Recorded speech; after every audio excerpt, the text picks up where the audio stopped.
هەر سەبارەت بە کێشەی ئێران ڕاپەڕین و خۆپیشاندانی خەڵک و بزانین کاردانەوەکانی ئەمریکا سەبارەت بەوە چی دەبێت. میوانێکمان لەگەڵدایە زۆر بەڕێز لیزا دەفتەری بەڕێوەبەری دیسکی ئاسایشی نەتەوەی لە فۆکس نیوز. لیزا خاتون سڵاوتان لێبێ، سوپاس بۆ بەشداریکردنتان لەگەڵمان. بەڕای ئێوە پاش 8 ڕۆژ لە خۆپیشاندان و تند و تیژی دەسەڵاتدارانی ئێران بەرامبەر خۆپیشاندەران کاردانەوەی ئەمریکا چۆن دەبێت؟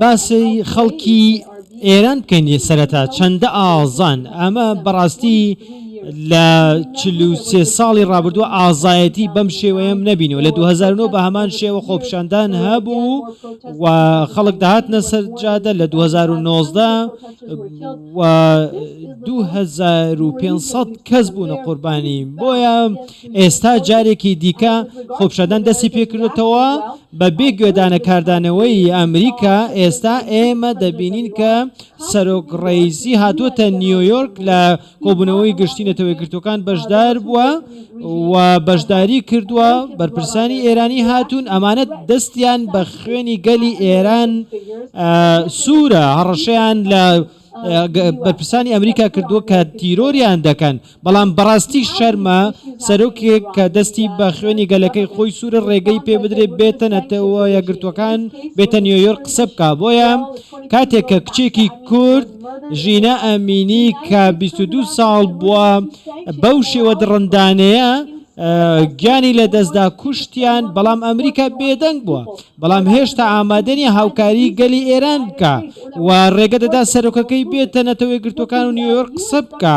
حکوومەتی ئەمریکا ئەوەی کە دەیکا هێشتا دەیەوێت کە بگەڕێتەوە سەر مێزی دانوستان لەگەڵ ئێران لەگەڵ ئەم ڕژێمە ڕێژە بۆی کە جارێکی دیکە ڕێکەوتنی لەگەڵ واژوو بکاتەوە. دەڵێ ئێمە دەمانەوێت پەیوەندیەکی ئاساییمان هەبێ لەگەڵ ئێران، نایەن ئیدانەی بکەن. ئێستا خەڵکی ئێران پێویستی بە هاوکاریە. 43 ساڵ لەمەوبەر کە شا لە ناوچوو هۆکارەکەی ئەو بوو کە زوڵمی هەبوو، بەڵام ئێستا ئەمریکا با بڵین پشتگیری ڕژێمێک دەکات کە گەلەکەی خۆی دەکوژێت. زۆر باشە خات و لیزا، بەڵام دێرە ئێوە باستان لە مەسەلەیەکی زۆر گرنگ کرد، ئەویش داپڵۆسینی خۆپیشاندەران لە ئێران کە ئەوە 8 ڕۆژە بەردەوامە.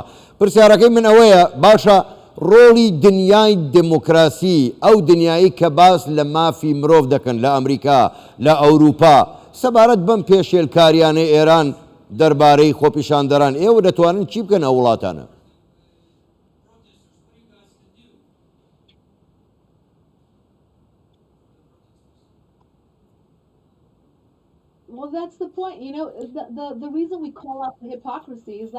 هۆکاری ئەم دوو ڕوویە ئەوەیە کە ئێمە باسمان لە یەکسانی کردووە لە ئەمریکا، ئێمە باس لە دەسەڵات و ئازادی بۆ ژنان دەکەین، بەڵام سیرکەن لە ئەفغانستان کە ئەمریکا کشایەوە چی کرد، بەڵام لە ئێران بە هەمان شێوەیە، ئێرانیش هەمان سیستەمی ئەفغانستانە.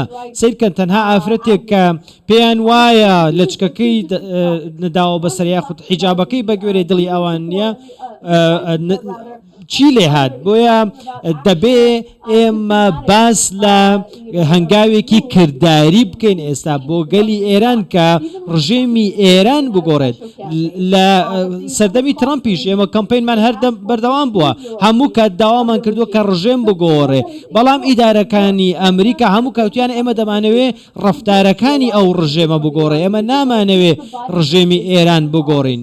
و لە سەردەمی ئیدارەی ئۆباماوە لە هەمویان خراپتر گەڕایەوە بۆ ڕێکەوتنی ئەتۆمی لەگەڵ ئێران واژۆ کرد. واتە ئەمریکا هەموو کات بە دوای ئەوە بووە ڕێکەوتنێک لەگەڵ ئەمریکا بکات نەوەکو بێت سزای بدا.